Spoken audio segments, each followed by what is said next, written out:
ओम नमो नारायणाय। श्री आश्विन मास शुक्ल पक्ष पापांकुशा एकादशी व्रत महात्म्य। ओम सच्चिदानंद रूपाय विश्वोत्पत्त्यादि हेतवे तापत्रये विनाशाय श्री कृष्णाय वयं नुमः। महाराज युधिष्ठिर जी ने भगवान श्री कृष्ण से पूछा, हे मधुसूदन, अब कृपा करके यह बताइए कि आश्विन के शुक्ल पक्ष में किस नाम की एकादशी होती है। भगवान श्री कृष्ण बोले, हे राजन, आश्विन के शुक्ल पक्ष में जो एकादशी होती है उसका नाम पापांकुशा है। वह सब पापों को हरने वाली और उत्तम है।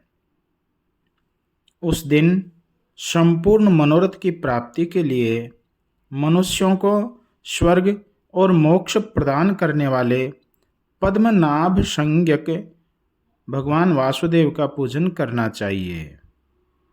जितेंद्रिय चिरकाल तक कठोर तपस्या करके जिस फल को प्राप्त करता है वह उस दिन भगवान गरुड़ ध्वज को प्रणाम करने से ही प्राप्त हो जाता है। इतना बड़ा महात्म्य है इस एकादशी का।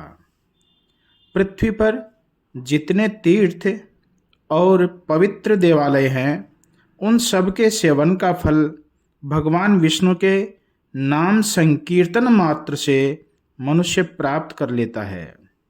जो शार्ंग धनुष धारण करने वाले सर्वव्यापक भगवान जनार्दन की शरण में जाते हैं उन्हें कभी यमलोक की यात्रा नहीं भोगनी पड़ती। यदि अन्य कार्य के प्रसंग से भी मनुष्य एकमात्र एकादशी को उपवास कर ले तो उसे कभी यम यातना नहीं प्राप्त होती। जो पुरुष विष्णु भक्त होकर भगवान शिव की निंदा करता है वह भगवान विष्णु के लोक में स्थान नहीं पाता। उसे निश्चय ही नरक में गिरना पड़ता है। इसी प्रकार यदि कोई शैव या पाशुपत होकर भगवान विष्णु की निंदा करता है तो वह घोर रौरव नरक में डालकर उसको यातनाएं दी जाती हैं। यह एकादशी स्वर्ग और मोक्ष प्रदान करने वाली, शरीर को निरोग बनाने वाली तथा सुंदर स्त्री, धन एवं मित्र देने वाली है। हे राजन, एकादशी को दिन में उपवास और रात्रि में जागरण करने से अनायास ही विष्णु धाम की प्राप्ति हो जाती है।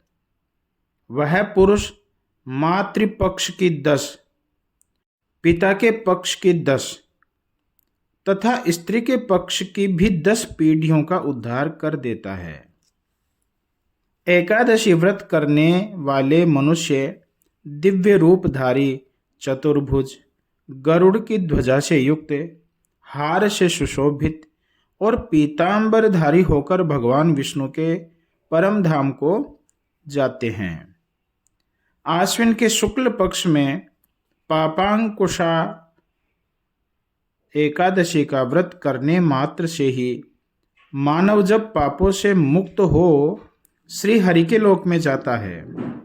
जो पुरुष सुवर्ण, तिल, भूमि, गौ, अन्न, जल, जूते और छाते का दान करता है वह कभी यमराज को नहीं देखता।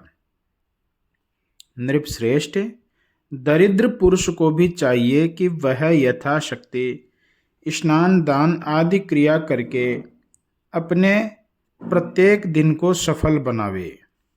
जो होम, स्नान, जप, ध्यान और यज्ञ आदि पुण्य कर्म करने वाले हैं उन्हें भयंकर यम यातना नहीं देखनी पड़ती।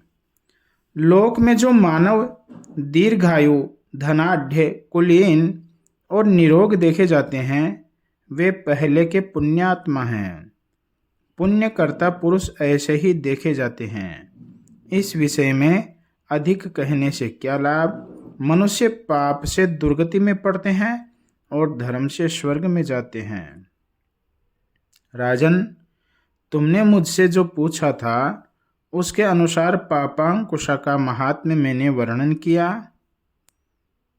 ओ मंगलम भगवान विष्णुर्मंगलम गरुड़ध्वज मंगलम पुंडरीकाक्ष मंगलाय तनोहरि। ओम नमो नारायणाय।